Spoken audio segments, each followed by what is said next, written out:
Sí, nosotros también tenemos un alumno de intercambio de Barranquilla, ¿no? Está por acá. Pero también tenemos una bogotana, Paola, tenemos una, pero profesional, la tenemos en la maestría y la tenemos de docente en nuestra cátedra.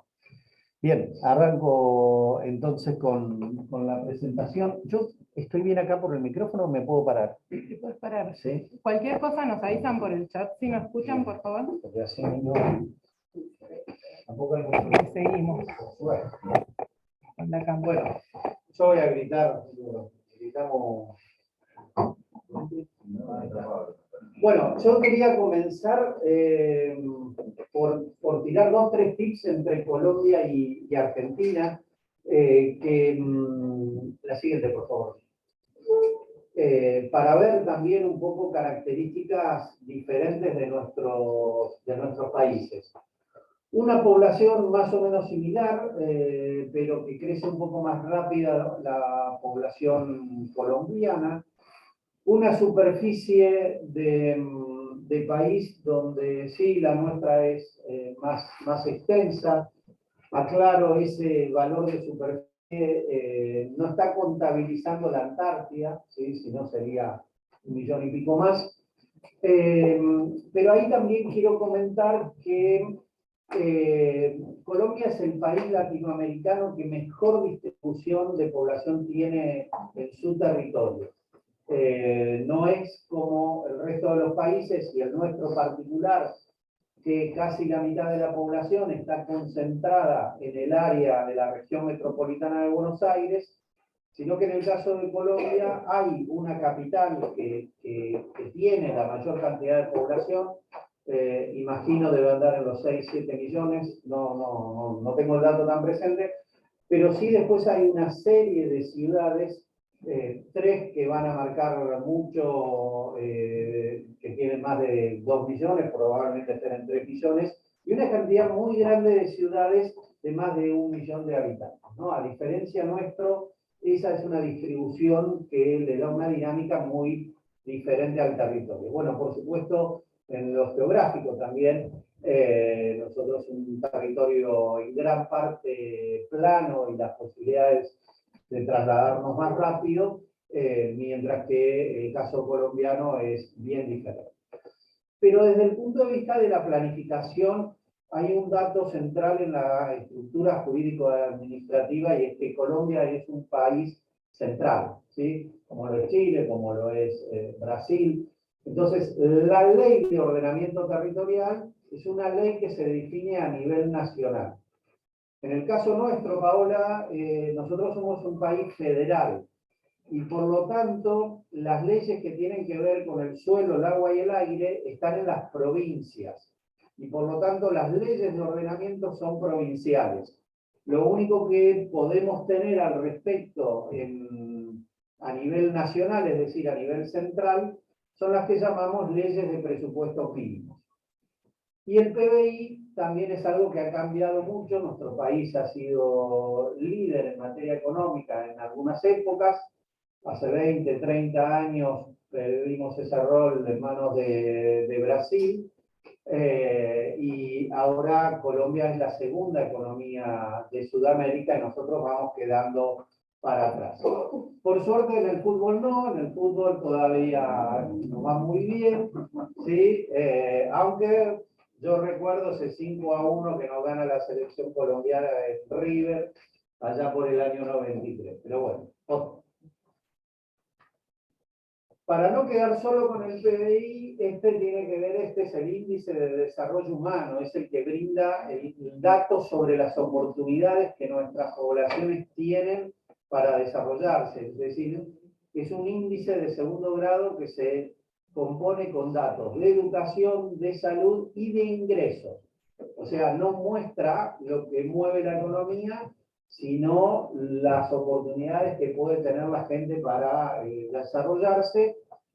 Vemos como Latinoamérica en sí ha mejorado y nuestro país, gracias a algunas políticas que se sostienen mucho en el tiempo, educación obligatoria, universidad pública y gratuita, salud, etcétera, logra tener un índice de desarrollo humano que está en la categoría de muy alto, ¿no? Vale la pena subrayar estas cuestiones en tiempos eleccionarios, así que lo quería subrayar. Otro. Algo que para adelante nos une, no solo con Colombia, sino con el mundo, son estos desafíos que Naciones Unidas, en acuerdo con los países, va a terminar definiendo, y en ese caso, que son los Objetivos de Desarrollo Sostenible, y en ese caso, muy especialmente, el Objetivo 11, que es lograr que nuestras ciudades o asentamientos humanos sean inclusivos, seguros, resilientes y sostenibles, ¿no? A veces yo con los alumnos trato de inculcar que no todo hay que inventarlo, sino muy por el contrario, cómo acordar con estos trabajos de nivel internacional que también tienen marcos jurídicos muy importantes. Por lo tanto, nuestros planes, nuestros códigos, etcétera, tienen que empezar por reconocer estas 4 características de las ciudades y ver en todo caso cuál es el estilo de cada localidad para llevar a cumplir ese tipo de objetivos. Otro. También planteamos tres tradiciones que hay en lo urbano en los últimos años del siglo XX, no el anterior, perdón. En los últimos años del siglo XX, decimos, ¿no? Aparece el urbanismo como proyecto, aparece no, está muy presente, aparece mucho antes, pero también el urbanismo científico, ahí sí se desarrolla más como plan técnico, y la cuestión de lo político, la acción política, ¿no? Y subrayamos estas cuestiones en términos de manifestaciones, y no adherimos a una o a otra, sino que decimos las tres son importantes, y son tan importantes que justamente lo que tenemos que alinear es la política con el plan y con el proyecto.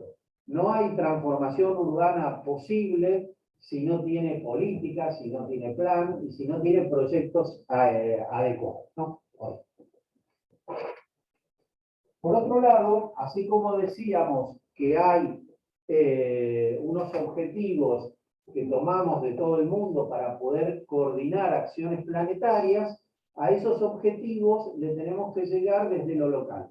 Entonces, el estudio de lo local es clave para que podamos identificar cuáles son las estrategias, cuáles son nuestros proyectos que vamos a impulsar para poder lograr ese objetivo. Y eso lo vamos a hacer desde una visión sistémica. No entendemos la ciudad por partes, no la entendemos por disciplinas, sino que la ciudad es un objeto complejo que se manifiesta de una manera integral y que por lo tanto lo tenemos que abordar de esa misma manera.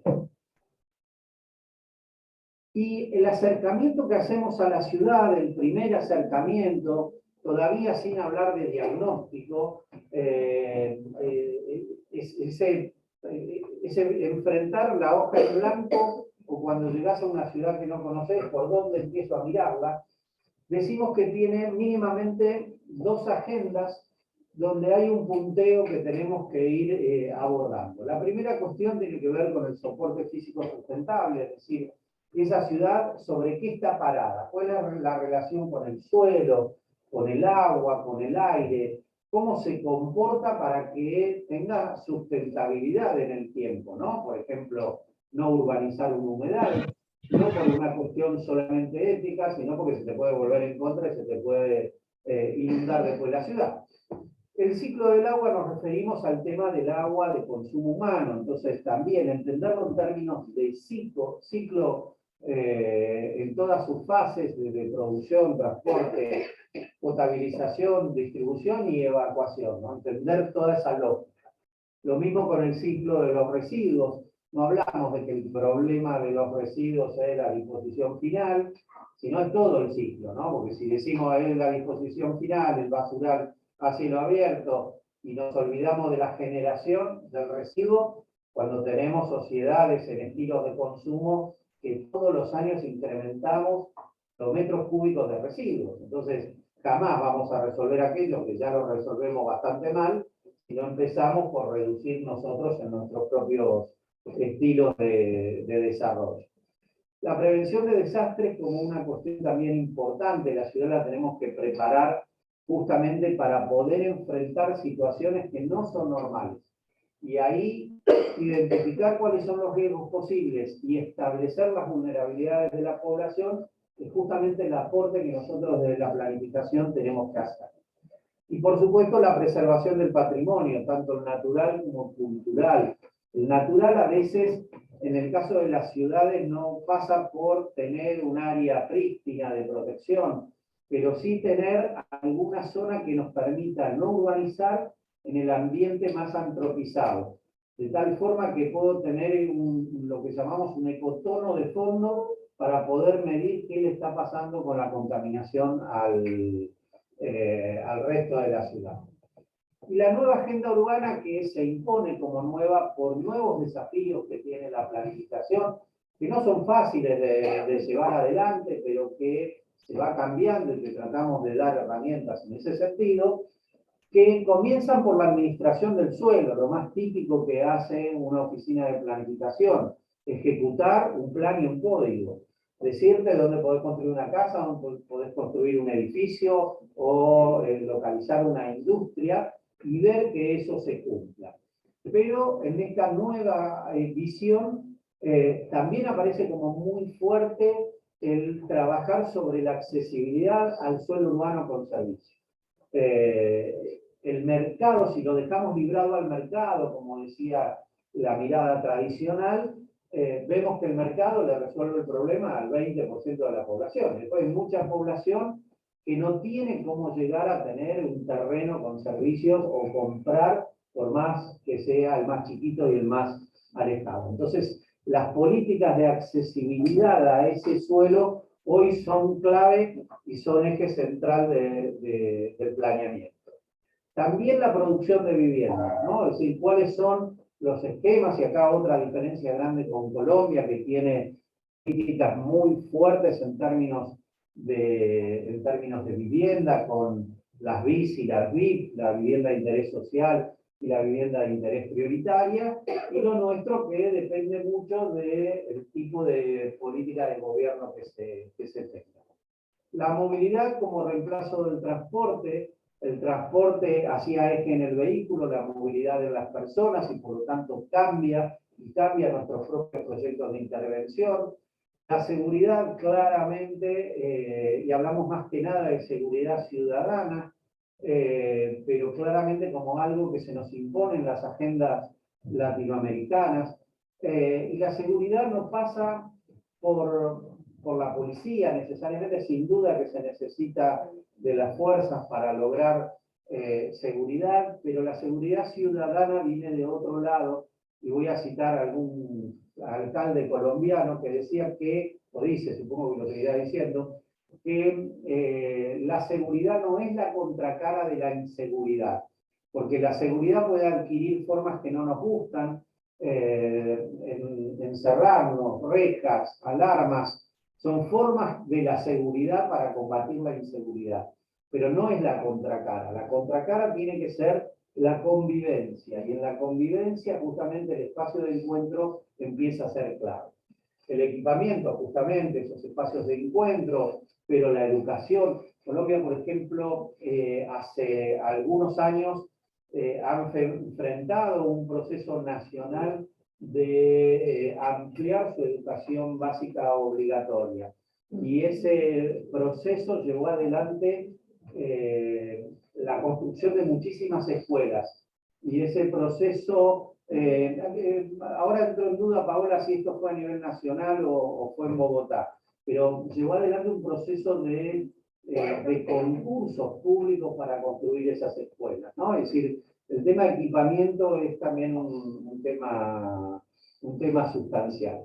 Bueno, entender planificación estratégica, táctica y operativa como distintos instrumentos que tienen características características diferentes en la aplicación, la visión de largo plazo, y entender ese proceso de planificación, no solamente como que tiene etapas que me llevan tiempo, ¿sí? Sino que ese tiempo lo aprovecho para ir construyendo capacidades y consensos.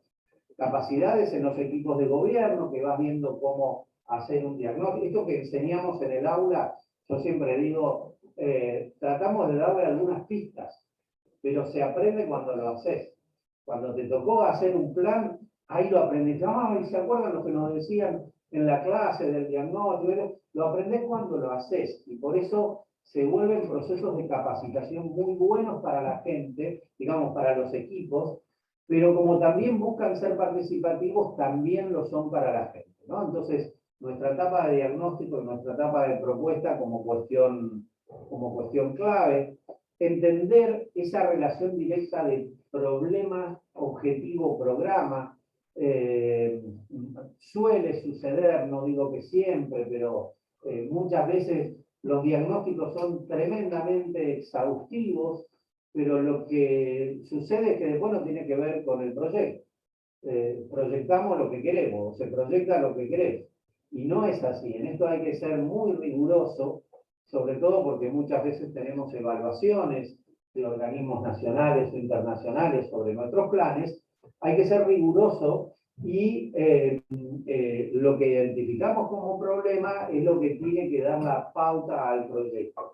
A mí, cuando trabajo con municipios, intendentes, alcaldes en Colombia, es típico que por ahí en el problema no hay, o sea, cuando hacemos un diagnóstico, nadie se preocupa mucho porque, bueno, vamos a hablar de los problemas. Pero cuando vas a la etapa de proyecto ya aparecen los recelos de que no, que aparezcan los proyectos del intendente, ¿sí?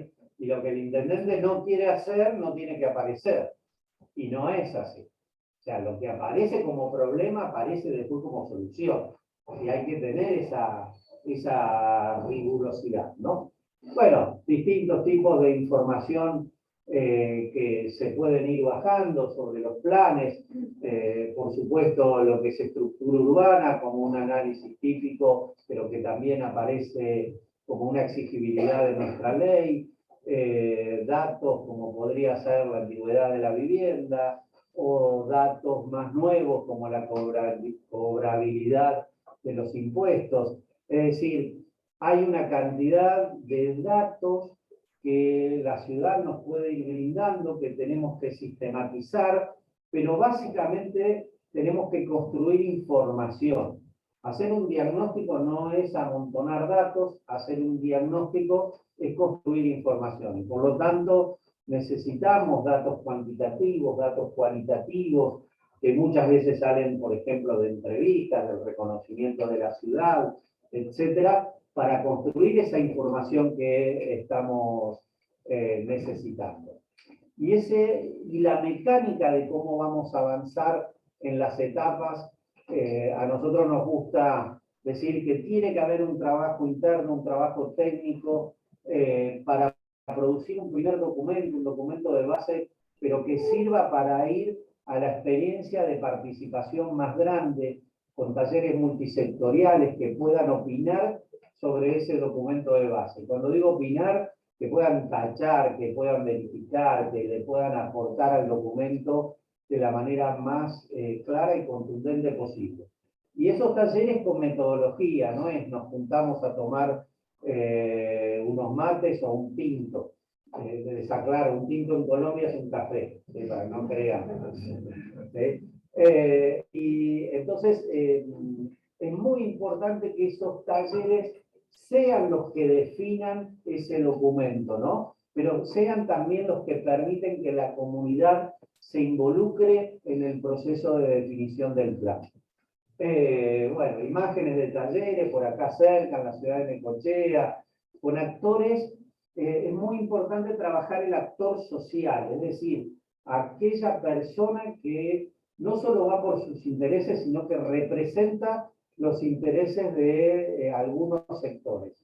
Y eso a veces no es fácil, ¿no? Ahí tenemos autonomistas de Quequén, con municipios, con puertos, tratando de encontrar esos conflictos, porque para eso tiene que servir el taller, ¿no?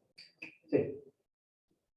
Bueno, la parte de propuesta, cómo avanzar con los lineamientos, esto es metodología tradicional en todos lados, pero tratamos de explicar cómo son las herramientas de metodológicas para la propuesta, cómo ir organizando cronogramas siempre, ¿no, Pablo? Estamos organizando un calendario y después lo ajustamos, y que vino la Navidad, y que vino el Mundial, y quién va a venir a participar cuando estamos en el Mundial, y más que vamos avanzando. Lo digo con conocimiento de causa porque estábamos haciendo un plan en pleno fin de año con Mundial, y tenés que ver todas estas cuestiones, ¿no?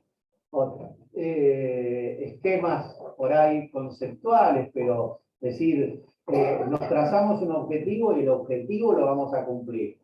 Definimos cómo es el camino para llegar a ese objetivo, pero después ese objetivo hay un programa y ese programa se explica por un conjunto de proyectos.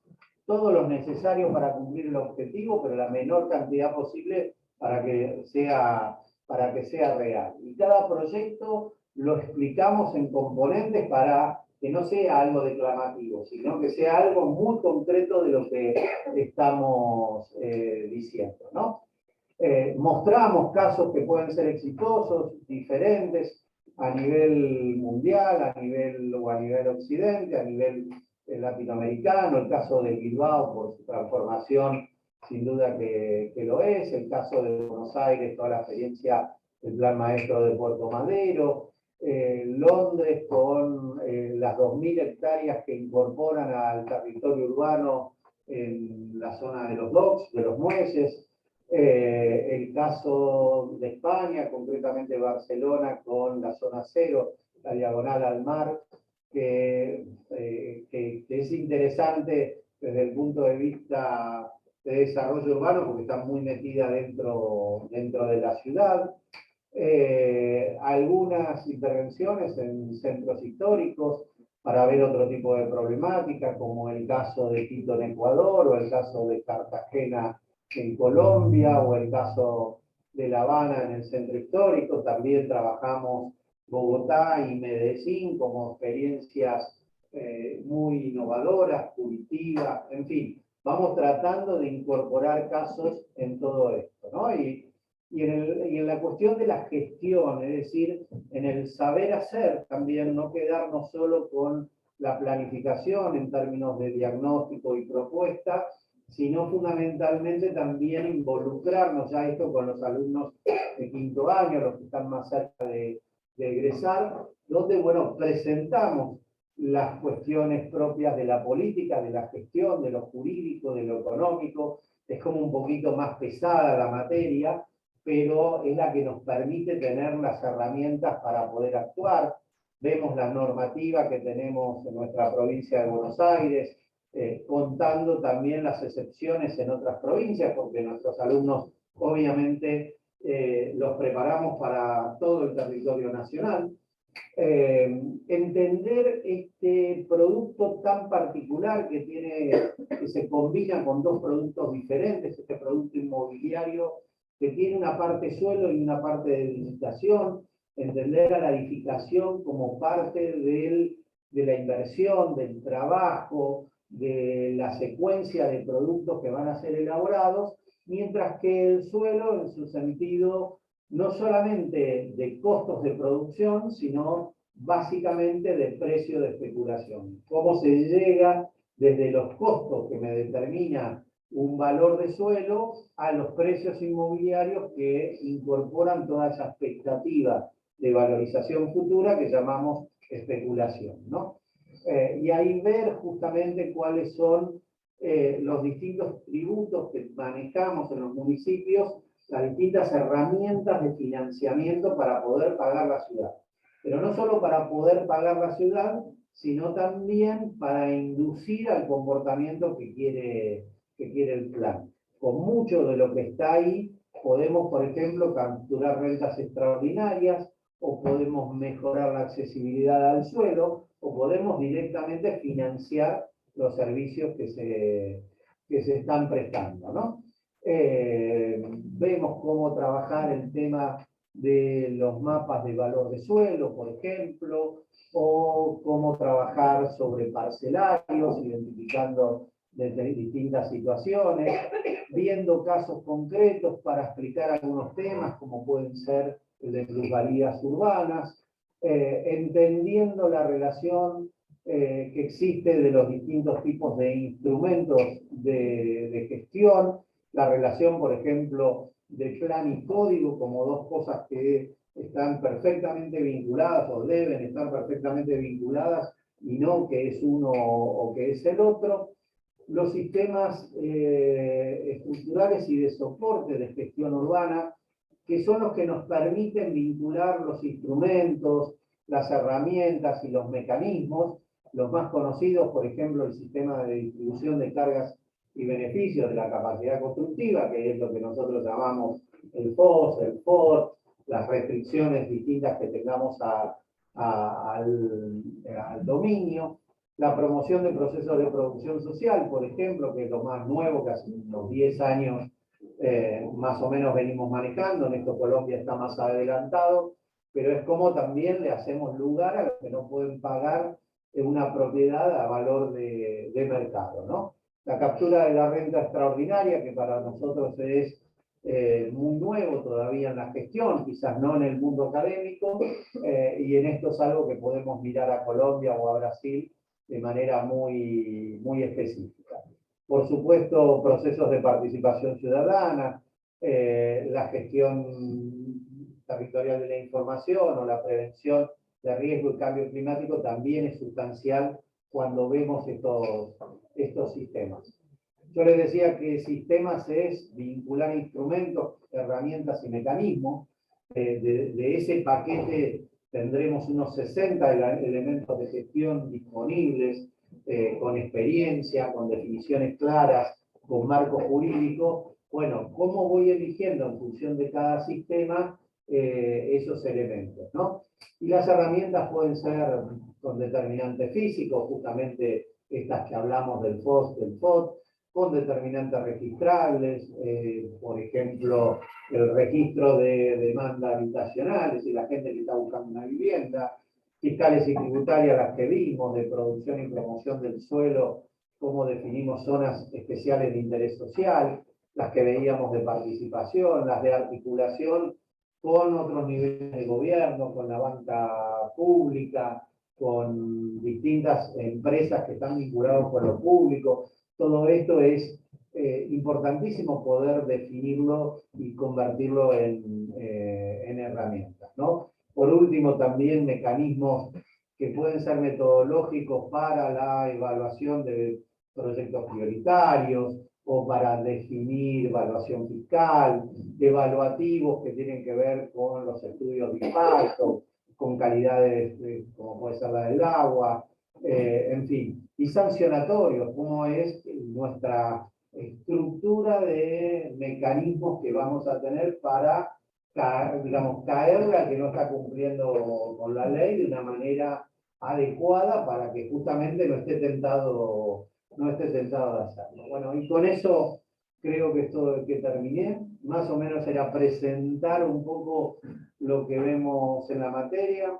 Nunca viene mal el repaso así integral para los alumnos de la cátedra, pero bueno, presentarte, Paola, un poco eso y dejarle al gran conocedor de la ciudad, que es el amigo Pablo Recia, que les cuente de Mar del Plata, porque también esta es una ciudad bellísima, de las más lindas que seguramente hay en Latinoamérica. Viste que lo decir que somos los mejores en todo, pero verdaderamente esta ciudad es hermosa. Muchas gracias.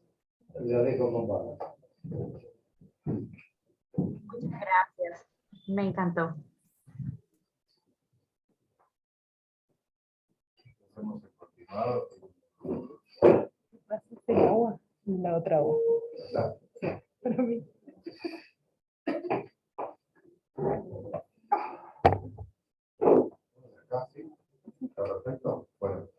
escucha? ¿Se me escucha bien? No me voy más cerca. Sí lo escuchamos. ¿Se escucha? Perfecto. Bueno, gracias Paola por esta oportunidad de poder conectar con un país tan cercano como Colombia. Voy a intentar contar un poco cómo es la dinámica de la ciudad de Mar del Plata y tratar sobre el final de dejarles una reflexión para poder charlar ustedes allá en Colombia sobre la dinámica de las ciudades costeras y las ciudades turísticas. El planteo y también voy a hacer un poco de catarsis de mi trabajo municipal. Voy a aprovechar esto para hacer un poco de terapia psicológica.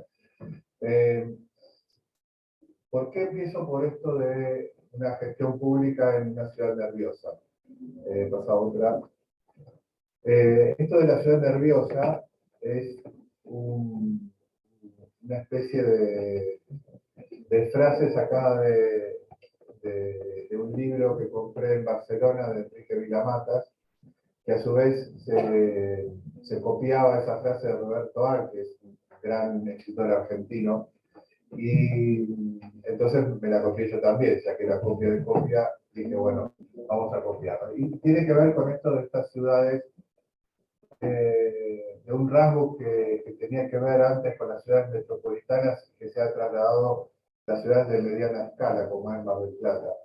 Esta cosa de una crisis seguida de otra, digamos, entre crisis política y crisis de gestión y crisis urbana, en donde la ciudad está en permanente, ya no es un permanente desarrollo y crecimiento, sino que es un permanente estado de tensión. ¿Verdad? Esto es un poco lo que hace, digamos, decir que Mar del Plata tiene dos caras, o que una ciudad tiene dos caras, queda realmente corto, ¿no? Pero Mar del Plata tiene más o menos estos números, es decir, una ciudad que tiene casi 700.000 habitantes,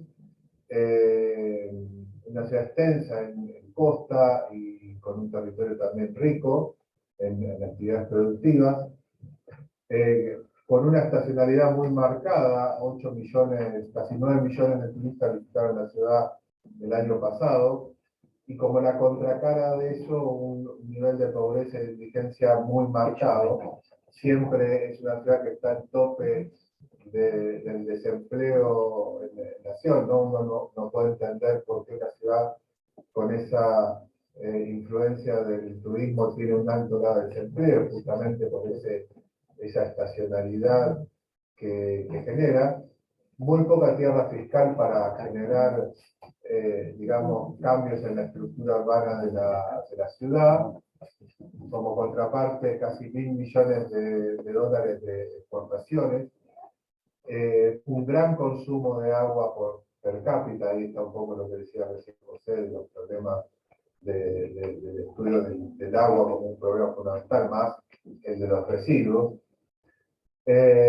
Con lo cual, digamos, esta doble posibilidad de entender a Mar del Plata como de un gran valor urbano y paisajístico, pero con un gran desequilibrio entre el frente costero y la ciudad interior, ¿no? Acompasado eso con una fuerte estacionalidad en el verano, que de alguna forma deja una estructura interesante, ¿no? Como una estructura de servicios dentro de la ciudad, interesante para todo el año, pero que deja también parte de la población sin empleo. ¿Esa otra?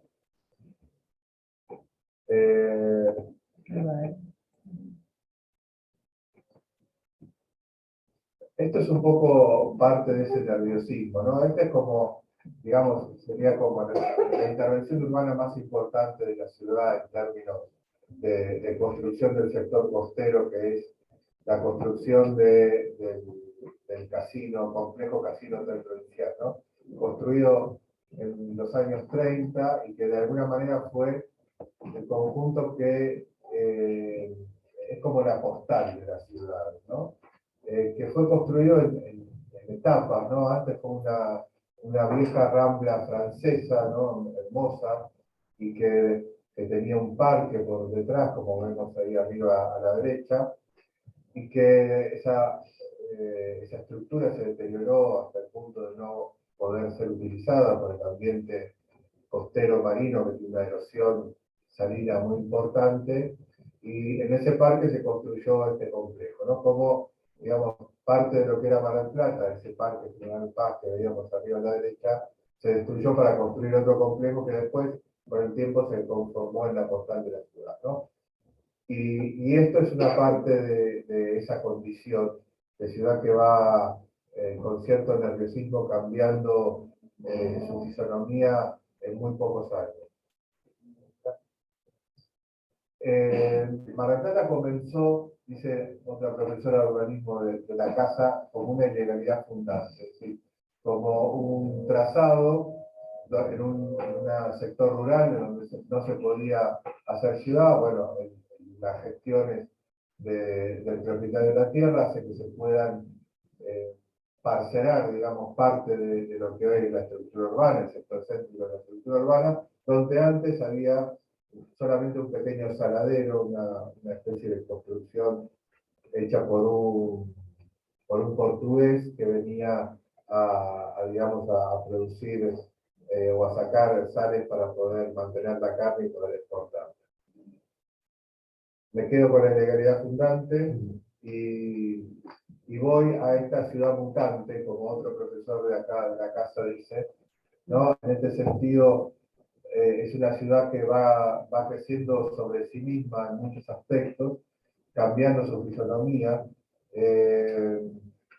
tomando parte de esas primeras construcciones de las grandes riquezas porteñas de Buenos Aires, de la capital de la nación, que venían a construir su casa en estilo francés, normando en la ciudad, y los marplatenses, ¿no? Cada vez ese conjunto de marplatenses que trabajaba en servicios del turismo empieza a copiar ese estilo, ¿no? Y empieza a trasladarlo a sus pequeñas casas con lotes entre medianeras, y esa ciudad va mutando una a otra, ¿no? Capoparro de sus estudios dice que había en un lote hasta casi 10 veces, en un lapso de menos de 100 años, va cambiando la ciudad, ¿no? Va cambiando la pequeña. Por ejemplo, en el caso de la izquierda, hay 4 veces cambia la fisonomía y prácticamente no queda nada de un cambio a otro, ¿no? Esa es esa ciudad mutante que va cambiando sobre sí misma, agregado ahora el problema, obviamente, de la extensión, que es un problema prácticamente latinoamericano del crecimiento de la ciudad, ¿no? Voy a tratar de hacer esto, ir de lo pensado a lo posible, ¿no? Cualquier gestión desde lo urbano y lo territorial en una ciudad tiene un poco este carácter, por eso dije que lo iba a hacer como terapia psicológica, de estas personas que están ahí en la Biblioteca de Londres después de uno de los tantos bombardeos, ¿no? Que vos estás buscando un libro, estás buscando en realidad un soporte teórico, científico para poder trabajar sobre la ciudad y a su vez está medio como una especie de catástrofe inminente. Entonces, es importante pensar que hay una cosa que en todas las ciudades siempre se han producido, o sea, y saber por qué se producen. No hay casualidades cuando las ciudades van cambiando su fisonomía. ¿No? Es importante pensar en ese sentido por qué sucedieron esas cosas. Y por el otro lado, lo que está pensado. Siempre lo que está pensado, más que dejarlo de lado o poder, digamos, construir esta cosa que José hablaba del pensamiento de un intendente, ¿no? De un político que siempre quiere hacer su propia gestión y marcarla, que tampoco está mal, siempre entender que la ciudad se ha pensado a sí misma muchas veces y que eso es un valor importantísimo que hay que tomarlo y revitalizarlo siempre. Y ahí aparece el otro tema, siempre que se pueda, ¿no? Ahí está lo posible, como la posibilidad de intervenir digamos, por lo menos en el mediano plazo. Otra. Este es un poco, digamos, un estado de lo pensado como ideal, ¿no? Ir de la definición política a la definición técnica y después a la gestión, cuando en realidad pasa exactamente al revés, ¿no? La gestión trata de buscar en lo técnico, ¿no? Un aval, una especie de profundidad teórica sobre lo que está haciendo y después ir a convencer a los políticos, ¿no? Que creo yo es lo más complejo. Una cosa de que yo hablaba de estas deficiencias, de estas problemáticas, no conseguí valores nuevos de esto, es muy viejo, tiene ya casi 20 años, pero no creo que haya cambiado demasiado estos índices. Si ustedes se fijan, Colombia tiene una tasa de transparencia del gobierno central de un 24%, seguramente ha cambiado un poco, pero Argentina sigue estando en los niveles más bajos, ¿no? Y eso porque hay una autonomía, del manejo de las tasas, para que esa autonomía pueda implementarse dentro de nuestro territorio. O sea, los impuestos que nosotros cobramos para poder gestionar la ciudad son impuestos básicos, y los impuestos sobre la producción que produce la ciudad, sobre la intervención del PBI dentro del PBI, no digo nacional, pero sí de la provincia, es mucho más alto de lo que la ciudad recibe. Eso es una de las incomodidades que tiene cualquier ciudad, sabiendo que, por ejemplo, Brasil tiene una ley de autonomía ciudadana que es muy importante y que de alguna forma creo que eso tiene que estar en el horizonte de cualquier ciudad. Pasa otra. Vamos a empezar por lo hecho, ¿no? En el 2005 a mí me toca estar también en el municipio generando esto, dentro de ese pensamiento que fue parte de la década de los 90, que fue el crecimiento de las ciudades a partir de eventos, ¿no? Desde Barcelona 92, Barcelona con las Olimpiadas, Barcelona 2004 con el Foro de las Culturas, Mar del Plata buscó un nicho, ¿no? Que fue la Cumbre de las Américas, ¿no? La cumbre, no sé si se acuerdan, de Alcarajo, bueno, esa cumbre, donde se revitalizó 8 espacios públicos de muy diferentes características, pasadas, vamos a ir medio rápido. Eran en general espacios públicos residuales, alcanzó la cantidad de superficie de 300.000 metros cuadrados en espacio público, con algunas situaciones emblemáticas, como este puente que pasa a ser más ahora una postal que un puente en el sentido funcional o en el sentido de lo necesario. Otra. Generando también algunas consideraciones de carácter local, ¿no? Que es un rasgo que a mí me interesa sobre todo, es tratar de no parecernos en la gestión a ninguna otra ciudad, sino que fomentar tanto en la construcción del espacio público como en la construcción de nuestros mecanismos de gestión que sean propios, ¿no? Y que no sean una copia, ¿no? A pesar de que esto fue ese urbanismo de eventos. Esta otra.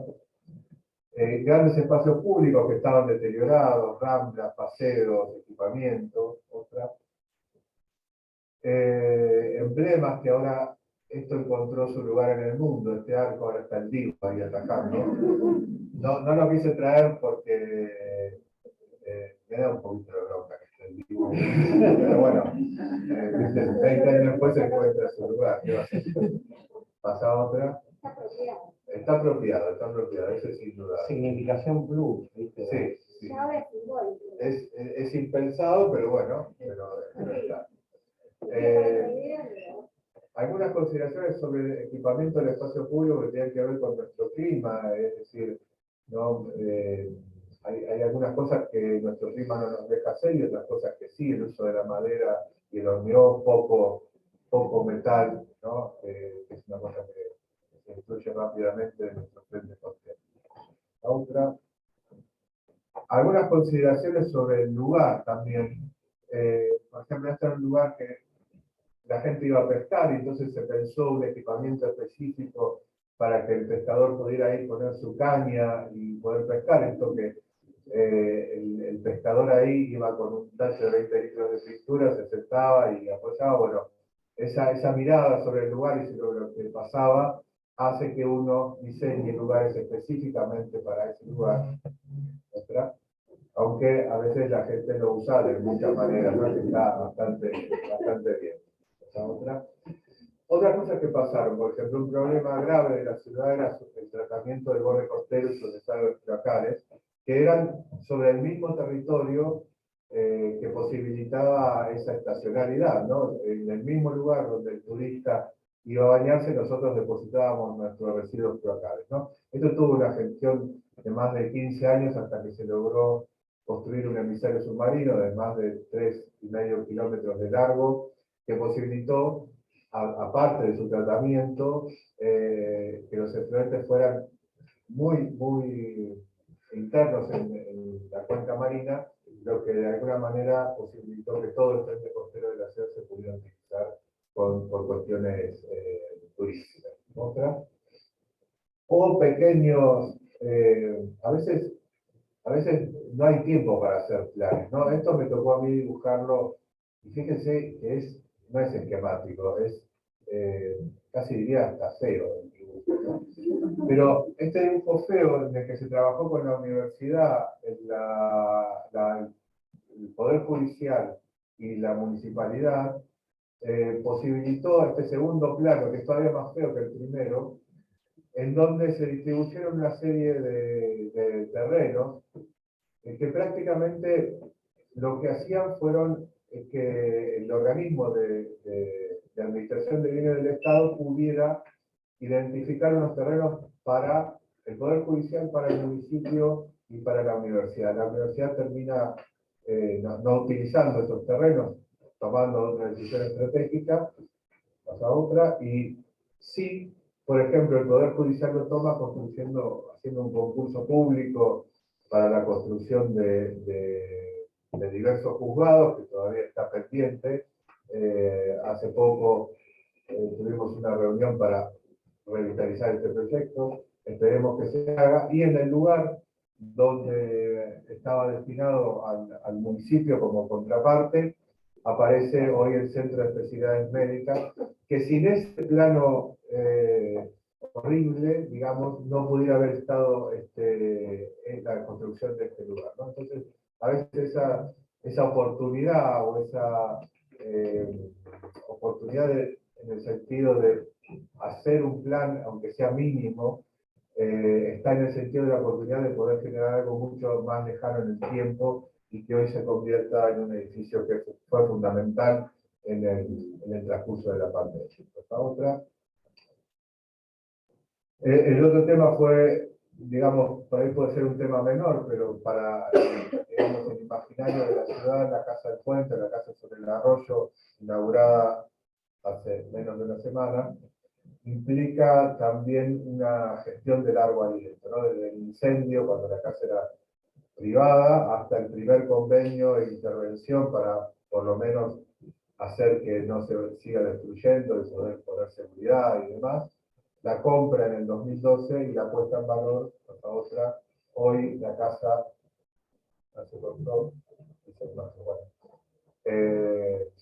lástima, la casa está impecable, así que invitamos a todos los colombianos que quieran a poder visitar.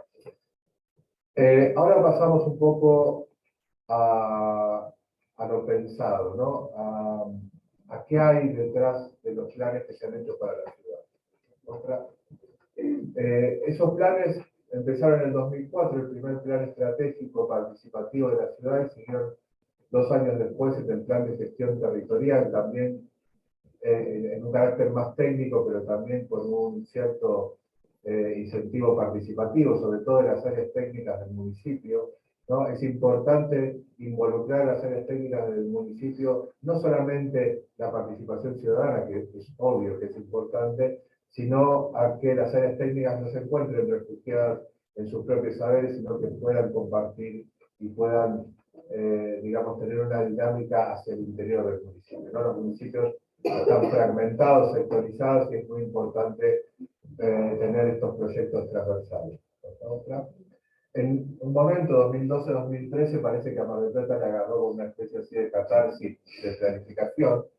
No sé si es bueno en el sentido de que todo se discute, pero digamos, ahí las discusiones entre los planes eran bastante problemáticas. No me tocó participar, por suerte, de esa dinámica, pero hubo un plan estratégico nuevo, un plan que vino anclado al BID de desarrollo sostenible, un plan de transporte y tránsito. De eso quedó una especie de monitoreo ciudadano que es el Mar del Plata entre todos, pero hubo como 3 planes, digamos, en el mismo momento, desarrollándose en el mismo momento, con distintos equipos técnicos, ¿no? Con lo cual, ese fue un problema.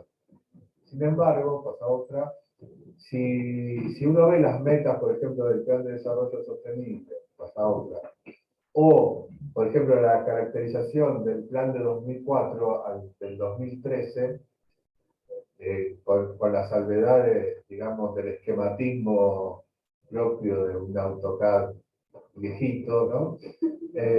A una cosa un poco más sofisticada gráfica, uno ve que hay como unas ciertas intencionalidades que se siguen manteniendo, ¿no? Esta relación entre el sector costero y el interior de la ciudad, la posibilidad de generar, digamos, ese arco que queda por detrás de la ciudad para poder contener el crecimiento urbano, pero también darle continuidad de infraestructuras dentro de la ciudad que permita la interconectividad de la ciudad, no entre el centro periferia, sino entre los propios centros suburbanos, ¿no? Mar del Plata tiene algunas calles que son centros barriales de muy alta importancia, ¿no? Y sin embargo la conectividad todavía tiene centro-periferia, con lo cual la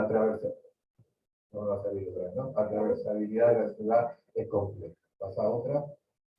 Y por un lado, el plan, ¿no? La ciudad, no digamos ideal, porque eso sería una utopía, pero sí la ciudad que está en un futuro, ¿no? Querible, y la ciudad real, ¿no? El crecimiento real, fíjense, este plan prácticamente no hay consideraciones sobre los puntos de crecimiento, sobre todo en la periferia de la ciudad, con asentamientos ya con el carácter de una pequeña ciudad, ¿no? Como Batán, Sierra de los Padres, es decir, lugares de crecimiento que ya conforman su propia urbanidad, y por supuesto el sector sur, que es un sector de crecimiento, ¿no? Si la ciudad hoy, digamos en términos generales del censo último, que es un 10%, el sector sur es un 90%, ¿no?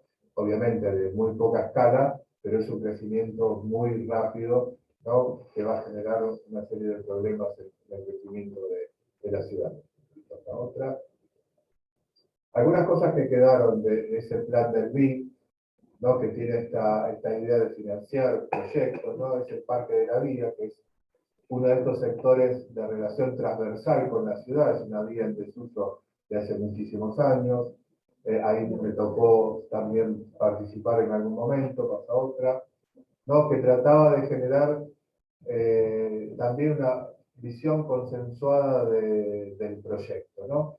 Tratando de sacar de una serie de entrevistas y encuestas un diagnóstico, y después pasar por una serie de talleres para generar una visión consensuada del anteproyecto, siempre proponiendo desde el lado técnico y pudiendo de alguna manera retomar parte del proyecto a través de una visión consensuada. Pasa otra. Este era un poco los talleres, un taller de escenarios, ¿no? Donde nosotros proponíamos una cosa de pasar desde donde estamos a donde queremos estar, y después un taller de proyecto para consolidar ya un proyecto definitivo. Esto se hizo con municipales, con vecinos, pasa otra, y se hizo esto que fue muy divertido. En la zona hay 20 escuelas públicas, y se hizo algunos talleres con las escuelas públicas, con chicos, ¿no? Haciéndolos proyectar de alguna manera, haciendo que los chicos pudieran participar. Y es increíble la conexión que hay entre la visión del vecino con la visión de los chicos, ¿no? Y la posibilidad de construir con ellos un imaginario futuro de un lugar que ellos mismo, casi veían con más potencial que los propios vecinos, ¿no? Pasado tres.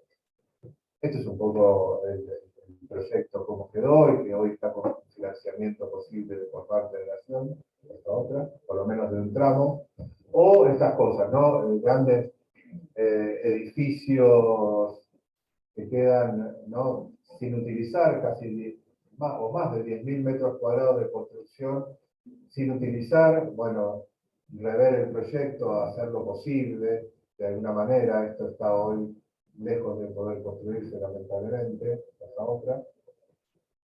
O, por ejemplo, poner en valor, digamos, un mito que es para nosotros el Palacio Municipal, una obra del arquitecto Alejandro Bustillo, parte del patrimonio arquitectónico de la ciudad y del país, que hoy se encuentra nada, sin utilizar, ¿no? Y volver a convertirlo en un lugar donde el vecino se acerque, pueda preguntar, y en un lugar de exposiciones, ¿no? En un lugar que pueda volver a ser un lugar de referencia dentro de la ciudad. ¿Otra?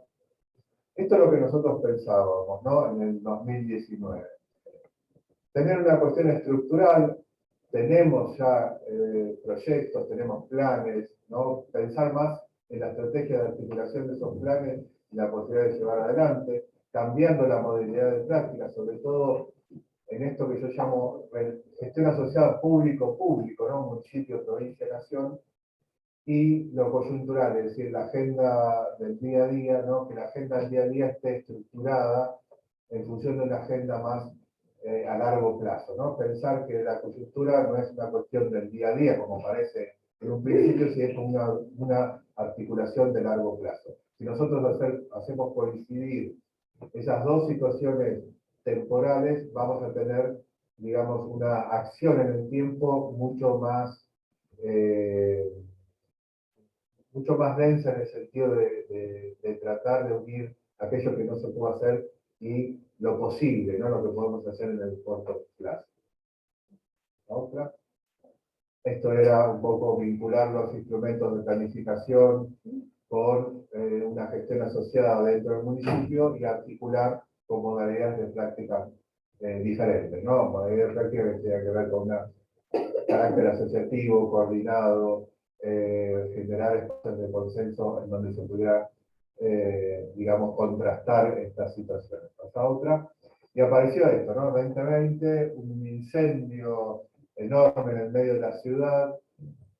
Cuando nos recuperamos del incendio, pandemia, y en ese momento la idea era evitar, digamos, en la pandemia no sabíamos para qué lado ir, ¿no? Y lo digo esto en general, no era solamente eso.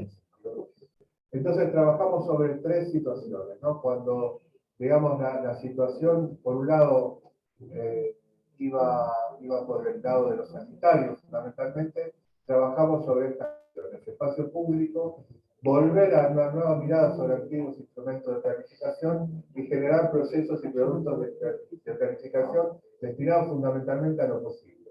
Hasta otra. Obviamente los sanitarios, la construcción del hospital modular. Yo estoy en una secretaría que es obras y planificación, con lo cual, digamos, es como una doble camiseta, ¿no? Es como estar en la selección y después volver a jugar a Boca por el club. No dije el PSG porque es demasiado, pero es como un intercambio que es interesante, ¿no? Porque vos vas de la arquitectura a la planificación, pero también es demoledor, ¿no? En el sentido de que la gestión es una gestión muy, muy demandante. Pasa otra. Empezábamos por situaciones anecdóticas, ¿no? La Plaza Fundacional de la ciudad, que tenía una gestión para hacer una obra de, cambio de soldados, y que nosotros estaba parada, la gestionamos en el medio de la pandemia. Recordemos que esa obra pública no se paró. Pasa otra, que ahí tenía una serie de feriantes, que era su único medio de vida, ¿no? Y que no sabían cómo volver a la actividad. Hicimos un trabajo con ellos. Ese trabajo nos costó no dormir un par de noches cuando un transporte público se lleva puestos los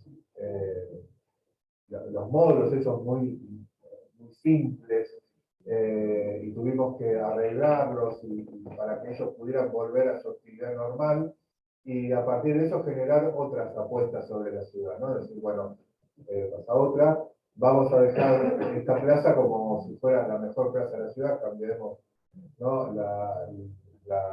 Las luminarias, que por el otro lado tiene un valor patrimonial importante, pasa otra. Un sector de la ciudad que era el palco de los músicos, que es nada, un cuadrado con un damero. Es decir, fíjense la austeridad de las intervenciones que después permitían, pasa otra, permitían estas cosas, ¿no? Por ejemplo, en medio de la pandemia, esta acción con chicos del club de ajedrez del lugar y la asociación de ajedrecistas que siempre que ven la oportunidad del ajedrez, sacarlo del tablero y llevarlo al gran público, siempre son bienvenidos. Pasa otra. Plaza España, decía, implementar de alguna manera la primera bicisenda con un sentido técnico importante, pasar, estudiándolo con la Secretaría de Movilidad, otra. Generando, digamos, esto, digamos, ahora hay otra nueva implementación de la bicisenda hacia el norte, digamos, fue el primer paso. Cambiándole esto al Estado no le costó nada. Se cambió una obra que tenía que hacer estos balnearios que están sobre la costa, una obra pública sobre el espacio público que tenía que hacer, y esa obra pública en plena pandemia se cambia. Esto es lo que decíamos de lo posible, ¿no? Se destinan estos fondos para hacer esta obra. ¿No? La bicisenda, la plaza que después se puso en valor también. La otra. La caja de herramientas era construir, ¿no? Esto a pedido del intendente, un plan de incentivos que ya tenía la industria de la construcción. Entonces, ¿cómo hacer un plan de incentivos que ya está hecho? Entonces, cambiamos la manera de pensarlo, ¿no? Pasa otra. Por ejemplo, cambiar una ordenanza que tenía prácticamente 17 años, en la que año a año, con cambios, ajustes y demás, se iba dando a más o menos, en síntesis, un 30% a las construcciones en determinados sectores de la ciudad, ¿no? Nadie sabe por qué era un 30 o porque no era un 20 o un 15, ¿no? Era el 30. Entonces nosotros decidimos cambiarlo, pasa otra, porque eso también establecía una distorsión entre los distritos, ¿no? Los distritos de alta densidad y los de baja densidad. Tratamos de corregir ese incentivo con, digamos, hacer algunas acciones muy específicas en los distritos de alta densidad, pasa otra, ¿no? Que son estos distritos, fíjense que no son distritos costeros, son distritos del interior de la ciudad, entonces ahí sí volcar la mayor densidad. Para hacer esto, pasa otra, hicimos pequeñas manzanas testigo que analizamos, ¿no? Y tratamos de ver esto que nosotros decíamos, si en estos lugares dar el máximo de ley implicaría un cambio en la fisonomía. En realidad era, digamos, trabajar sobre los lugares que obviamente estaban, tenían infraestructura, tenían condiciones de movilidad, tenían servicios y demás. En esos lugares sí, ahí potenciarlos, ¿no? De hecho, estos lugares, ahora muchos de estos lugares del centro de la ciudad se están completando, ¿no? Estos lugares no se habían completado porque toda la atención del mercado inmobiliario va hacia la costa y no hacia el centro de la ciudad, con lo cual un lugar que tenía mucha capacidad de edilicia en realidad no se completaba. Y esto también nos permitió algunas consideraciones del proyecto, ¿no? Tratar de decir, bueno, a ver, voy a proyectar una parte de estos terrenos para ver si lo que yo estoy haciendo realmente tiene sentido. Pasa otra. Sectores, por ejemplo, crear un sector de media densidad entre los sectores de alta y media densidad, la otra, que tuviera esta condición de interfase. Lo mismo, otra vez manzanas testigos, la otra. O lugares que, por ejemplo, están cambiando su fisonomía. Esta es la Avenida Constitución, era una avenida que tenía generada a partir de lugares para ir a bailar, lugares de eventos, ¿no? Que iba cambiando su fisonomía porque ese lugar iba creciendo y la población iba siendo una población estable, con lo cual ya no requería servicios para la noche, sino que requería servicios de todos los días, ¿no? Y requería también residencia. No había residencia en este lugar. Entonces nosotros pusimos la residencia, achicamos, tenía un factor de ocupación de suelo bastante alto, o sea, vos podés ocupar mucho de la línea de frente interno de tu lote. Eso se reguló para que no haya interferencias entre la mayor densidad que proponíamos y, digamos, la densidad media o densidad baja en los bordes. Y este es hoy un distrito que está cambiando su economía muy fuertemente. Parte de esto del nerviosismo de la ciudad, ¿no? Pasa.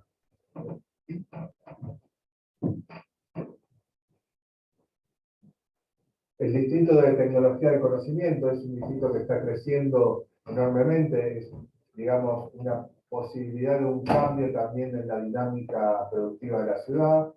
Es un sector relacionado con un lugar bastante deteriorado de la ciudad, donde está la estación ferroautomotora, ¿no? Era, digamos, el núcleo básico de la ciudad, que después se corrió obviamente más a la zona costera, pero era, digamos, de alguna manera una situación fundacional en la ciudad, ¿no? Con lugares entre galpones, ¿no? Que tenían que ver con el uso ferroviario, el desuso, y pequeñas unidades de vivienda, ¿no? Para eso, bueno, se da una serie de incentivos, no voy a tener mucho, y la construcción de también otra, de estas posibles edificios públicos, ¿no? Municipales.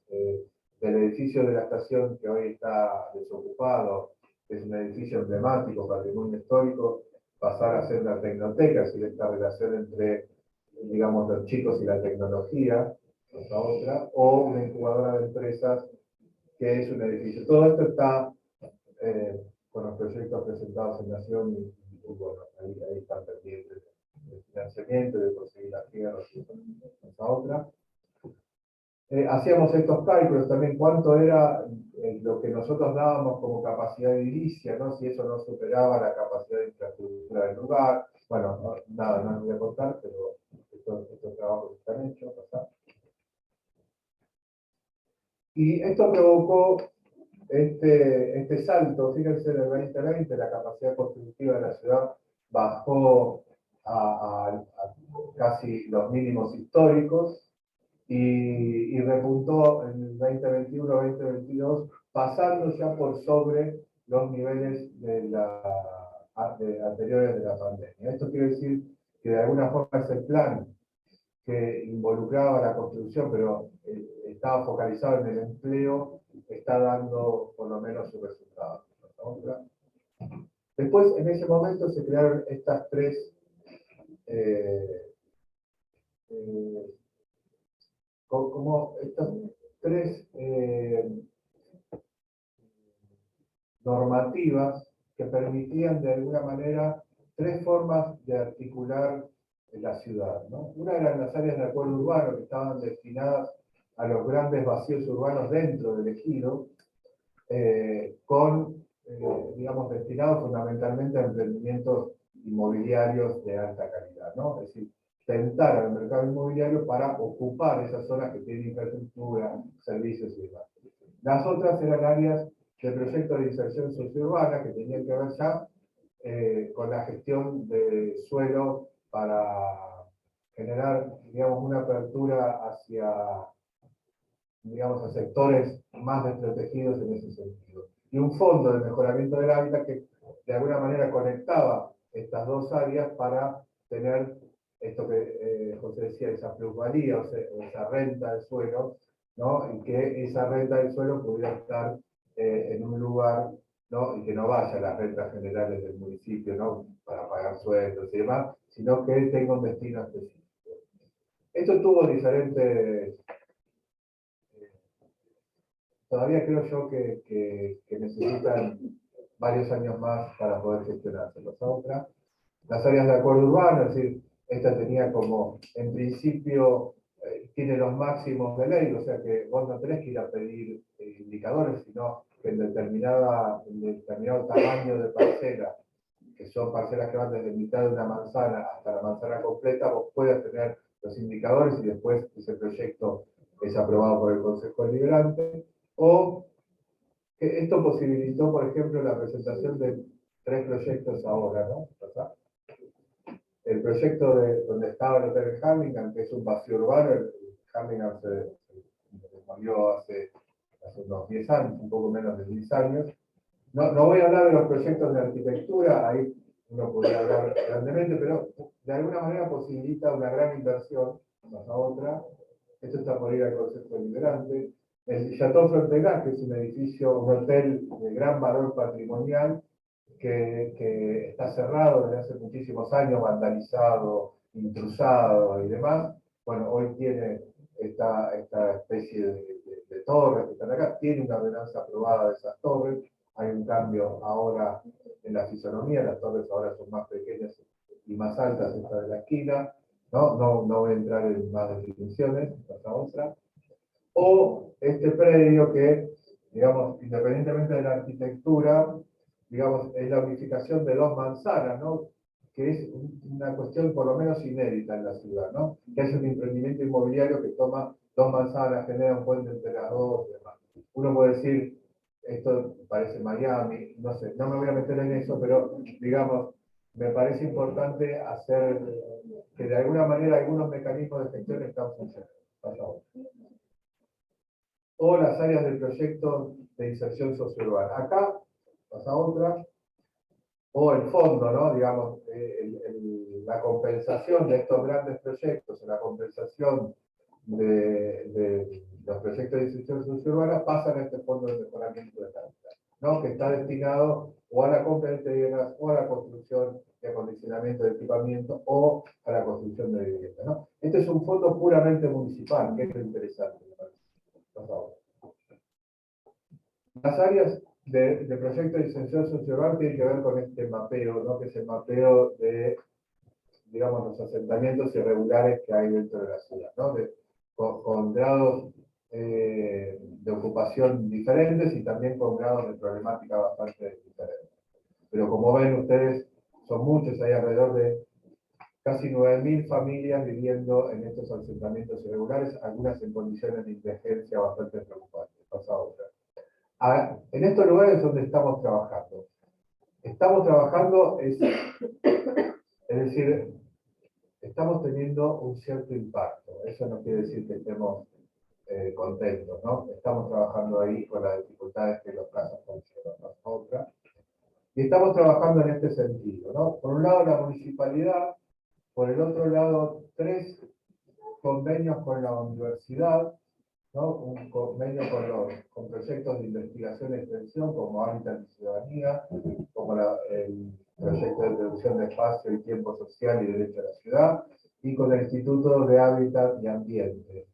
En diferentes proyectos, algunos muy relacionados con una localización específica y otros más abiertos, y eso anclado en organizaciones barriales y entidades nacionales y provinciales, ¿no? Donde hay a su vez un problema que es las diferencias políticas que se van acusando cada vez más, cuanto más cercanos estemos de las elecciones, ¿no? En general, sobre todo provincia, tiene como su intervención en el territorio diferenciada de la intervención municipal.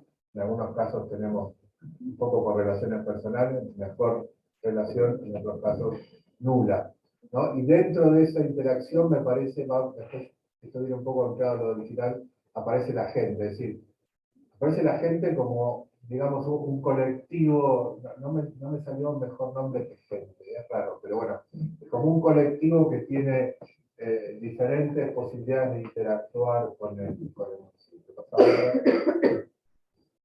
Uno de estos proyectos es Villavita, un proyecto que viene de larga data y que consiguió en el año 2021 tener el aporte del Banco Mundial, acá sí, trabajando con el Ministerio de Desarrollo Territorial y Hábitat de la Nación y el municipio. La otra, bueno, es un barrio de tierras, parte de tierras del ferrocarril, que algunas han sido intrusadas hace muchísimo tiempo, basurales a cielo abierto, problemas de infraestructura y demás. Bueno, ahí aparece un poco el proyecto, que no es ni más ni menos que la otra, que construir un espacio público, abrir calles, alumbrado, saneamiento. Parece un proyecto, digamos, muy elemental, pero es un gran cambio para este sector de la ciudad. Esto está en plena obra, ¿no? Bueno, no les voy a comentar los problemas de la obra, pero está en obra, pasemos. O otro proyecto que está pendiente, está en el Consejo Deliberante, que esperamos que la próxima sesión del Consejo lo apruebe. Es un gran predio muy cerca a lo de Villavita. Ustedes ven las primeras intrusiones allá por el 2014, el 2017, y en la pandemia explota ese lugar, ¿no? Fíjense, es un lugar de propiedad privada. Conseguimos a través de la gestión con el dueño de la tierra que nos diera la oportunidad de poder abrir calles, ¿no? Abrir calles significa abrir calles donde se puede, ¿no? De ahí, este proyecto tiene un trabajo con una parte de un proyecto de investigación y extensión de la universidad, que está trabajando sobre el territorio, ¿no? Y está desarrollando un proyecto, y que pudimos, a través de digamos que se va a aprobar seguramente una ordenanza para poder abrir las calles, contando con el aval del propietario de las tierras, ¿no? Al cual le propusimos, a través de un convenio urbanístico, algún indicador más, o a partir también para que él pueda delimitar su tierra, ¿no? El abrir calles necesita también la posibilidad de delimitar los lugares que van a quedar para el propietario, con un incentivo en los indicadores. Bueno, eso está todavía hablado, y el primer paso es esta ordenanza que estamos esperando, están esperando fundamentalmente los vecinos de ese lugar. Esto es el final, y lo posible, cuando decimos vamos a tratar de definirlo, es esta situación para mí. Tener un diálogo de saberes, es decir, desde la planificación no podemos creer que nosotros tenemos la sabiduría completa, ¿no? Y establecer mecanismos que son más bien tecnocráticos sobre digamos, las necesidades y los deseos de la gente, ¿no? Como ponía yo en la otra diapo. Trabajar con una red de equipos. El equipo de planeamiento es un equipo más dentro de otros equipos, ¿no? Dentro del mismo municipio, pero también por fuera, en las situaciones que yo les comentaba de la articulación público-público, ¿no? En provincia hay otros equipos, en naciones hay otros equipos, y la vinculación con esos equipos hace que no le pase lo que le pasa a este pobre hombre, ¿no? Este chiste de Quino, ¿no? Que es el presidente y el empleado de la misma empresa, ¿no? Al mismo tiempo. Y tener un sistema de proyectos, ¿no? ¿Qué es un sistema de proyectos? Pasa otra. Es poder pasar a esto, es un poco lo que ya conté. Esto es lo que me toca a mí cuando, después del plan estratégico, de la formulación del plan estratégico, me dicen, hay que hacerlo. Digamos, era 5 y yo, ¿no? 6. Entonces yo veía esto y digo, chao, renunciamos, ¿no? Entonces, lo primero que hicimos fue, pasamos otra, es tratar de tener como una estructura, ¿no? Como un sistema, porque veíamos que muchos de los proyectos estaban relacionados, ¿no? Entonces, si vos, por ejemplo, en este caso el observatorio estratégico, podías tener impacto sobre varios proyectos, en cada una de las líneas de actuación, tanto del empleo, de lo social, o del equilibrio urbano municipal y la transformación del municipio. Pasa otra, es decir, que había como unos proyectos claves. Por ejemplo, nosotros le poníamos un nombre de fantasía, por ejemplo, gestión para el reequilibrio, ¿no? Que anclaba de alguna manera estas consideraciones. Entonces, si un pequeño impacto tenía sobre este proyecto, podía tener impacto en todas las líneas de actuación. ¿Pasa otra? Este era el plan de comunicación para la ciudad, ¿no? La idea del marketing para la ciudad, pero ese marketing relacionado con la educación, no relacionado solamente marketing hacia adentro y hacia afuera. Pasa otra, esto tiene que ver también con el tema de generar acciones sobre la producción y el conocimiento, no solamente sobre la producción por fuera del conocimiento. esto uno puede decir que el distrito tecnológico está relacionado con esto. Bueno, esto fue en 2009. Acá me pasó que el intendente quiso hacer su propio plan estratégico, con lo cual me fui, elegantemente me fui. No me echaron los abogados, es lo mismo. Esta construcción de lo posible me parece que tiene como tres patas. Esto de generar para los planificadores una relación entre, voy a poner siempre opuesto, ¿no? La estadística versus la empatía. ¿No? Elegí estas obras de Banksy, que me parecen muy gráficas en términos de nuestra dinámica urbana, ¿no? Saber que la estadística, del otro lado de la estadística hay gente, hay personas, hay problemas. Hay siempre en la ciudad una necesidad de orden, es decir, parece como que desde el urbanismo queremos ordenar, ¿no? Que es una palabra rara. Y a veces es mejor convocar el caos, ¿no? El convocar el caos es una palabra que decía otro profesor de esta casa, que es Vicente Krause. Es decir, convocar, cada problema tiene un submundo de problemas, ¿no? Que en vez de desecharlos para que ese orden parezca de alguna forma una cuestión ordenada, entre comillas, ¿no? ¿Por qué no convocar el caos? ¿Por qué no hacernos cargo de toda la problemática? Esa otra. Y esta cuestión de las dinámicas de las ciudades intermedias, ¿no? La necesidad de perdurar, de que algunas cosas queden, sobre todo en la ciudad de Mar del Plata, y de un inexorable destino de cambio, ¿no? Cambian las normativas, cambian las situaciones, estamos ante un cambio climático inexorable, y por el otro lado la necesidad de tener identidad, ¿no? De sentirnos que pertenecemos a esa ciudad, ¿no? Y que de alguna forma la esquina donde yo iba a tomar el transporte público, la esquina de mi colegio, la esquina de mi casa, por así decirlo, no cambie. Pero... Y esta otra. Esto era un poco lo que tratamos de hacer, ¿no? Tratar siempre de tener continuidad en los planes, tener en el largo plazo, tener pequeñas experiencias transversales antes que paradigmas exógenos, ¿no? Estamos muy acostumbrados a veces a un urbanismo de marketing, ¿no? Ciudad de los 15 minutos, ¿no? Entre comillas, urbanismo social, ahí nos hago cargo un poco a los colombianos, que hemos copiado mucho de eso.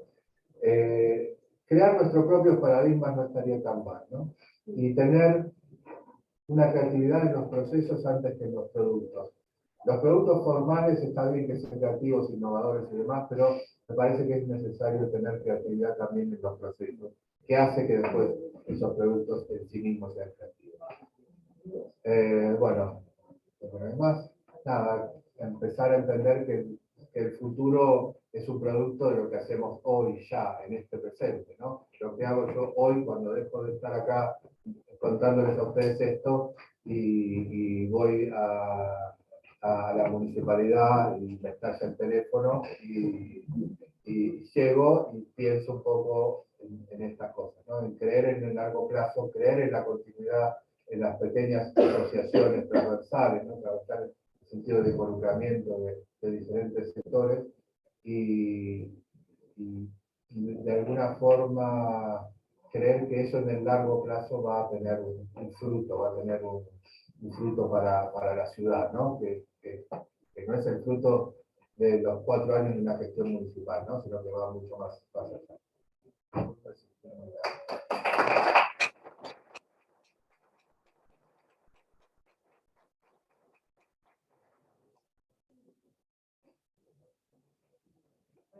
Bueno, ahora vamos a abrir preguntas si tienen alguna.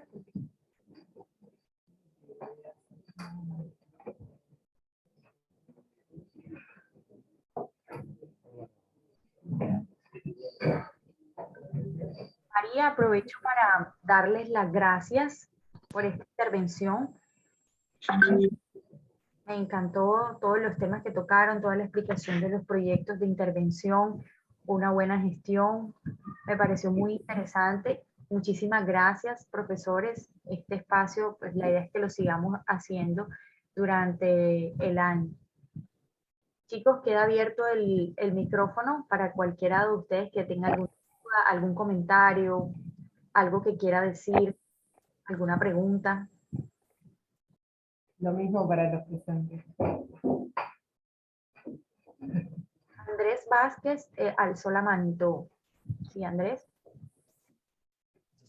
Bueno, primero que nada, muchísimas gracias por la oportunidad de la charla, muy interesante. Y me quedo principalmente con un pequeño fragmento de una diapositiva que decía, hay que tener más creatividad en el proceso que en el producto, si no estoy mal, creo que dijo algo parecido. Y eso, la verdad, siento que tiene un impacto bastante grande, principalmente si se tiene en cuenta al momento de cualquier proyecto. Y creo que sí es muy, no sé cómo explicarlo, es muy enriquecedor tener presente eso al momento de realizar cualquier acción, pues cualquier proceso, proyecto, porque creo que nos brindaría una experiencia a nosotros como arquitectos y al usuario final le brindaría una experiencia mucho más amplia y siento yo que sería muy enriquecedor tanto para el arquitecto como para la persona que lo va a disfrutar. Muchas gracias, Andrés. Creo que ahí Mónica levantó la mano también.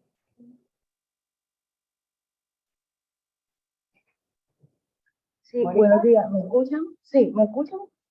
Sí, sí. Ok.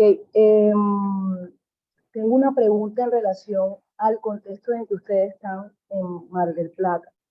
En la ciudad de Cartagena tenemos una condición, una variable que es el patrimonial, ¿no?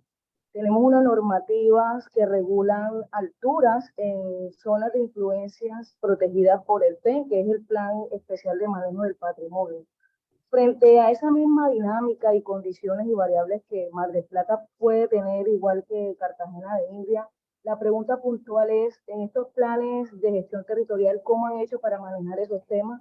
Además, porque Cartagena, su condición incluso y parte de las, de las variables que impiden algunos desarrollos en algunas zonas cerca al área de influencia del casco histórico, pues tienen atrasadas en teoría o entre comillas el progreso de esos territorios, de esa zona. Es mi pregunta puntualmente. ¿Cómo han enfrentado ustedes esas variables?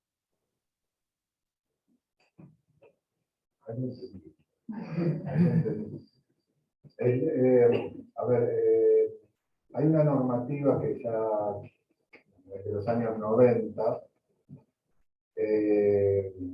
que hay como digamos, un código de preservación patrimonial que tiene que ver con una serie de obras que están catalogadas, ¿no? Que en general la mayoría son edificios privados. Todos esos edificios tienen, a cambio de poder mantener el bien, la posibilidad de pedir indicadores particulares, indicadores de uso, indicadores de tejido, o sea, altura, capacidad constructiva y demás. Eso ya lo tiene normado la ordenanza. Con lo cual, eso genera, digamos, lo que en principio parecía ser una cuestión de auspiciosa, ¿no? Genera inconvenientes. ¿Por qué? Porque, por ejemplo, la característica del patrimonio arquitectónico de Mar del Plata son en general viviendas, ¿no? A veces más grandes, más chicas, pero en general todos son viviendas unifamiliares. Con lo cual, o sea, hay muy pocos edificios en altura que son patrimoniales. Con lo cual, eso genera que cualquier construcción, además, si vos esos indicadores son indicadores altos, ¿no? Porque obviamente todos piden el máximo de ley, genera ahí una especie de conflicto, ¿no? De conflicto entre lo que se va a construir nuevo y la mantención del bien, ¿no? Y muchas veces genera conflictos formales, arquitectónicos, no sé cómo llamarlos, pero complejos. Nosotros hicimos algunas consideraciones, tenemos algunos casos, lo que tratamos de hacer, para que vos te des una idea, el área de patrimonio, cuando nosotros entramos en 2019, había una sola persona, especialista en patrimonio. Hoy hay 3, ¿no? Que tampoco es una locura, pero hay 3, y la idea es, para que no hayan esos desajustes propios de la normativa, es trabajar con los proyectistas, ¿no? Entonces, el área de patrimonio es un área de puertas abiertas, ¿no? Obviamente que hay proyectistas más receptivos y hay otros menos receptivos, ¿no? Y hay también algunas algunas obras de patrimonio que ya tienen su ordenanza, con lo cual prácticamente ahí no podemos hacer mucho. Pero sí, la idea es trabajar primero con un área de patrimonio de puertas abiertas, necesito trabajar con el proyectista codo a codo, ¿no? Y tratar de que los estudios de arquitectura tengan un especialista en patrimonio, que eso también es importante para que de alguna manera la puesta en valor de los edificios patrimoniales tenga también un fuerte dato técnico, ¿no? Que no sea pintar arreglo el techo para que no se llueva, ¿no? Sino que haya un condimento importante desde el punto de vista técnico. Y la otra acción es poder generar algunas acciones de gestión para que organismos de carácter nacional puedan comprar edificios patrimoniales. ¿Eso qué implica? Hay muchos edificios de patrimonio que no están usados, o sea, que no vive nadie, con lo cual peligro de seguridad y demás. Y bueno, la idea es gestionarlo. Hay ya algunos datos ciertos de algunas compras, por ejemplo, del Poder Judicial, de por lo menos 2 obras de valor patrimonial en la ciudad, que por suerte se van a mantener, ¿no? Esa es otra mecánica de gestión, digamos. Pero en realidad el patrimonio arquitectónico en la ciudad es bastante frágil, ¿no?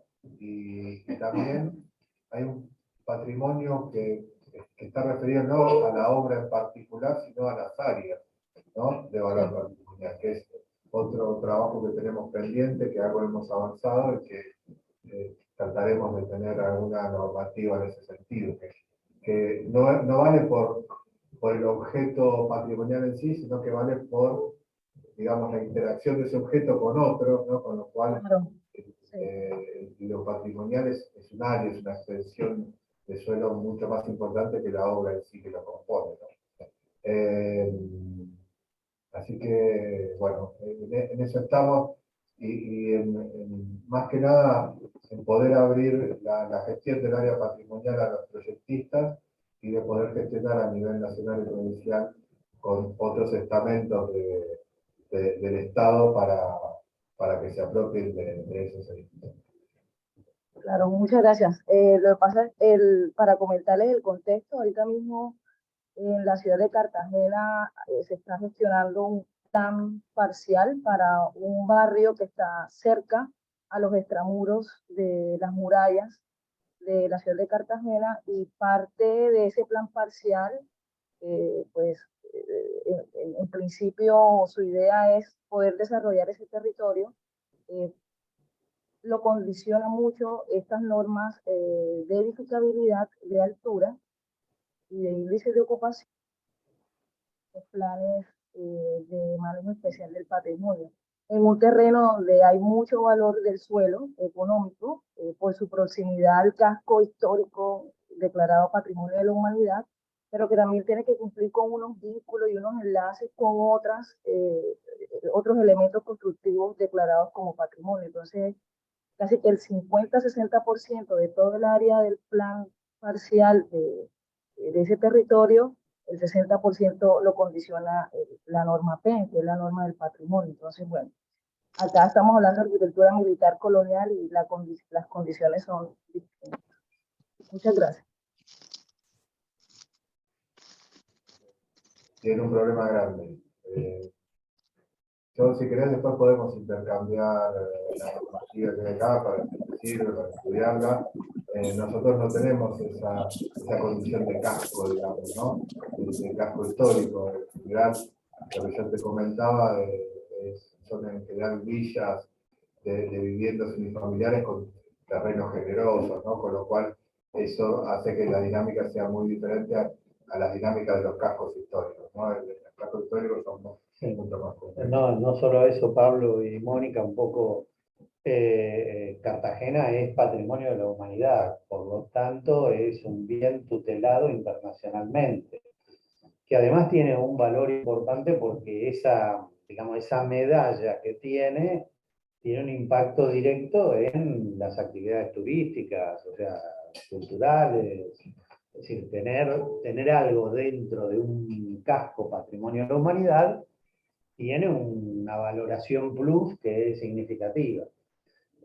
Lo que enfrenta el entorno es que justamente ese entorno que está en un área central, corregime Mónica, ve limitada su capacidad, por ejemplo, de ir en altura por el hecho del propio casco histórico, porque ya no es el municipio el que regula, es directamente desde los organismos internacionales que velan por eso, le quitan si se afecta, y ha pasado con un edificio que tengo entendido, Mónica, lo demolieron, ¿no?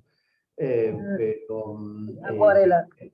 Claro, si se fue a altura con una excepción, como sería acá, y UNESCO dijo, le sacamos la categoría de Patrimonio de la Humanidad, con lo cual tumbaron el edificio. Y hoy... No, está en proceso, todavía no lo han tumbado.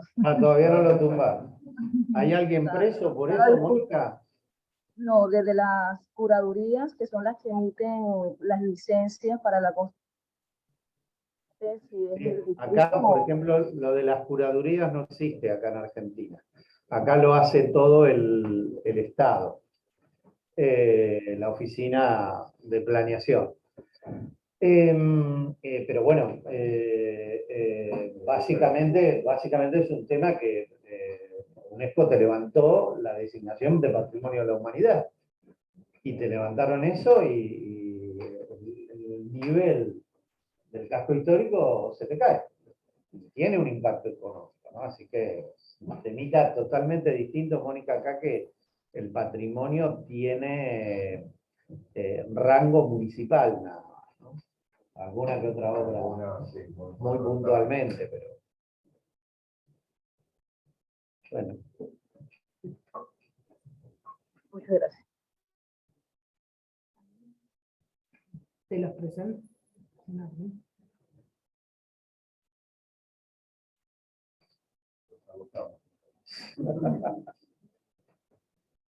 Bueno, si ya estamos, muchas gracias a la gente allá en Colombia, Paola. Si no tienen más preguntas, los dejamos a todos que vayan a almorzar y allá va a empezar el día, que son 2 horas antes. Ellos empezaron a las 8 de la mañana. Así que bueno, muy temprano. Muchas gracias a todos. Suerte. Gracias. Hasta luego.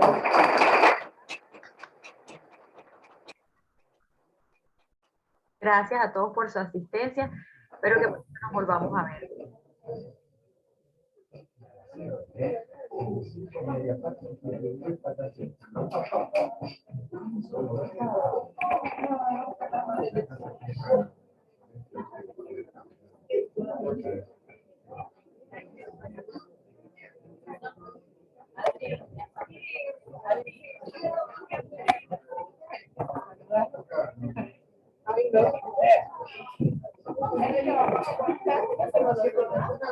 Gracias.